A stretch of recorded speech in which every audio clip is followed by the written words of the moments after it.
عارفين الشيطان بيدخل لنا منين؟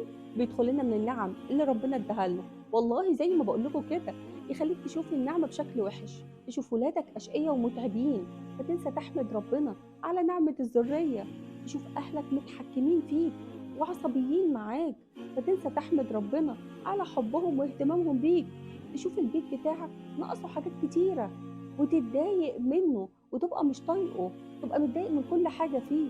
وتنسى تحمد ربنا على نعمة السُكنة، تشوفي جوزِك مُتعب ويبقى مزهّقِك في حياتِك وتحسّي إن أنتِ زهقانة من طباعه وتنسي تحمدي ربنا على نعمة السكن والزوج الصالح، تشوف مراتك نكدية وتنسى تحمد ربنا على نعمة المَوَدّة والرحمة وإنها فيها مميزات تانية كتير، تشوف شُغل البيت مُتعب وتنسي تحمدي ربنا على نعمة الصحة وولادِك اللي قاعدين يكركبوا لِك في البيت ومبهدلين لِك كل حتّة، يخلّوكِ تزهقي من شغل البيت اللي كل شوية أنتِ بتعمليه.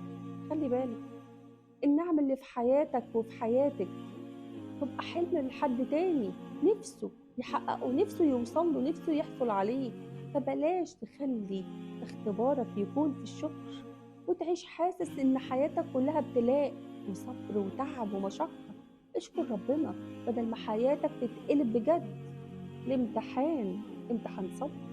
وساعتها هتتمنى، هتتمنى إنك ترجع للحياة اللي أنت كنت مسميها حياة عادية وما لهاش أي معنى، وما كنتش حاسس بحلاوتها، وهي حياة فوق العادية بكتير جدًا، وغيرك بيتمنى إنه يعيشها. اتعلم إنك تركز على الحلو اللي في حياتك، ركز على نعم ربنا عليك سبحانه وتعالى التي لا تعد ولا تحصى، وما تبصش للي في إيد غيرك.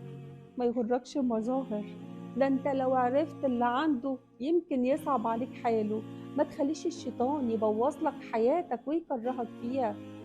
اللهم لك الحمد كما ينبغي لجلال وجهك وعظيم سلطانك على نعمك التي لا تُعَد ولا تُحصى. لو استفدت من الفيديو اعمل لايك وشير عشان غيرك يستفيد، ولو ما اشتركتش في القناة اشترك دلوقتي عشان يوصلك كل جديد. باحبكم في الله، هدية محمود.